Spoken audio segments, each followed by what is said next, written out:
Lucius lived in a small Korean town, tucked away between narrow streets and old buildings that seemed to lean toward each other like tired old men. The walls bore cracks from years of rain and harsh summers, and faded posters clung to them like ghosts of long-forgotten festivals. The air always carried the faint smell of fried food from the little restaurant nearby. Oil, garlic, and spices drifting endlessly through the alleys, mixing with the damp chill of corners that never saw the sun. Life here was slow, quiet, predictable, or so he thought. That morning began like so many others, yet with the same restless rush that defined his days. Lucius had overslept, groaning as he smacked the alarm and realized he was already 10 minutes behind schedule.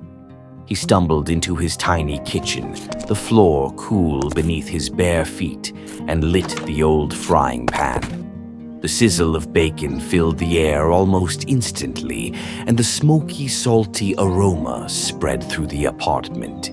He barely waited for it to finish crisping before he grabbed the slices straight onto his plate, chewing quickly, burning his tongue, yet too impatient to care. Breakfast wasn't meant for comfort. It was fuel and nothing more. He pulled on his wrinkled shirt and tugged his jacket over his shoulders. There was no time to fuss over appearances. There was no mirror in his small apartment anyway, and he doubted it would have helped much. Outside, the city clock was ticking, and the thought of his boss's frown pressed on him like a weight. The streets were strangely empty for the morning hour. Normally, he might have passed a few shopkeepers sweeping their doorsteps, or seen children rushing to school with their backpacks bouncing, or at least heard the distant chatter of neighbors exchanging words before the day began. But now silence stretched across the alley. His footsteps echoed sharply against the cobblestones, each tap bouncing back from the leaning walls on either side.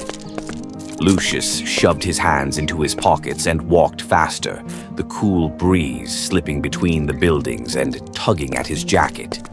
The houses towered close above, their shadows stretching across the narrow path like dark fingers reaching for his heels. The quiet felt heavier than the morning air, pressing into his ears until it was almost unbearable. He told himself it was just another morning, just another walk to work. But somewhere deep inside, a part of him stirred uneasily, whispering that something about today was different, something waiting for him just beyond the silence. It was late evening, and the streets of the small Korean town were drowned in shadows. The narrow alleys glistened with dampness, reflecting the dim orange glow of a few flickering street lamps. Not a single person walked those paths. No chatter, no footsteps, no bicycles rattling by. The silence pressed down like a weight, broken only by the distant hum of an old neon sign from the corner restaurant. Lucius walked alone through this stillness, every shadow stretching unnaturally long, every window staring down at him like a watchful eye. It felt as though the town itself was holding its breath, waiting for something he could not yet name. As he walked down one of the darker alleys, the silence pressed on him like a weight. The buildings seemed old and tired, their windows clouded with dust, their walls cracked and leaning in as if the alley wanted to close in on him. A single weak street lamp flickered above, throwing trembling shadows across the damp ground. His footsteps echoed strangely as though someone else were walking in rhythm with him. The air smelled of rust and wet stone, and somewhere behind him, a pipe dripped steadily, like a slow clock counting down.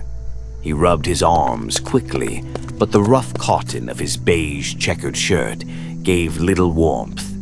Every step forward felt heavier, as though the ground itself resisted his movement. He glanced over his shoulder. Nothing. only the empty stretch of the alley glowing faintly under the flickering light. But still, that crawling sensation on the back of his neck refused to leave, the primal instinct whispering that eyes were fixed on him, hidden just beyond the reach of the light. He tightened his jaw, forcing himself to keep walking, even as the shadows ahead seemed to ripple ever so slightly, like water disturbed by an unseen hand. At first, Lucius thought his eyes were deceiving him. At the far end of the alley, half shrouded in the flickering light, stood a girl. She was motionless, her long black hair spilling over her shoulders, her white mask gleaming faintly against the darkness. Her clothes were torn, stained with dark patches that looked disturbingly like blood.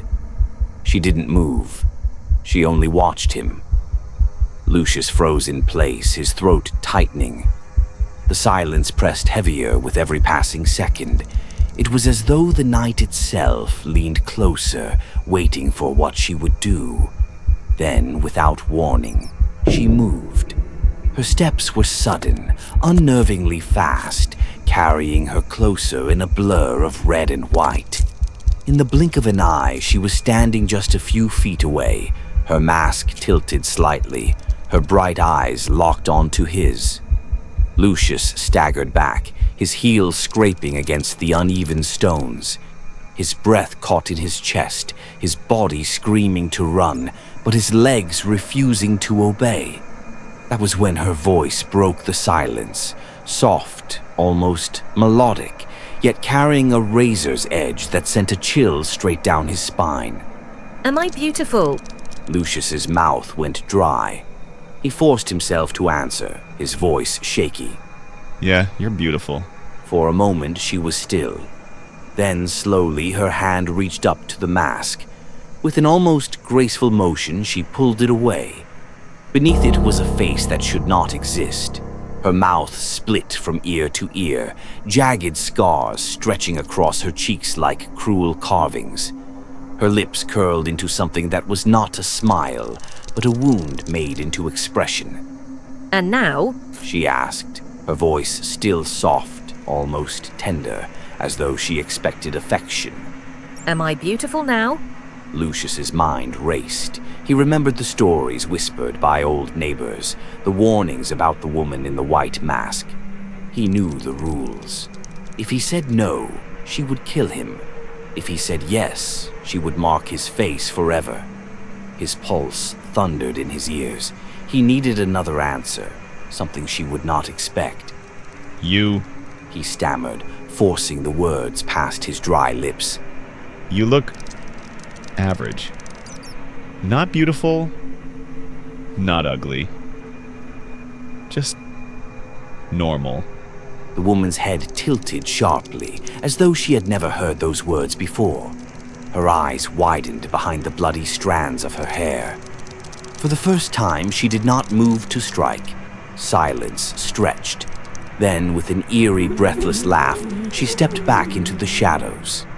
Her voice echoed one last time. Normal. Normal. And then she was gone. Lucius collapsed against the wall, gasping for air, his whole body trembling. He had survived. Somehow he had tricked her. Lucius bolted up the stone steps, heart pounding. In a few rush strides, he reached his apartment door, fumbled with the keys, and slipped inside. He slammed it shut, locked it, and stood frozen in the silence, breath ragged, the image of the white mask burning in his mind. Lucius didn't sleep that night. As soon as the sun rose, he stuffed a few clothes into a bag, rushed down the cold stone steps, and headed straight to his car. The street looked normal again, as if nothing had happened, but he didn't dare glance toward the alley. The engine roared to life, and he drove without looking back. He promised himself he would never return to this town. Yet deep inside, he knew she was still there, behind that white mask, waiting for the next unlucky soul. Lucius never spoke of that night again, but in his dreams, the white mask still waits for him in the dark. Thank you for listening, and don't forget to subscribe for more chilling tales.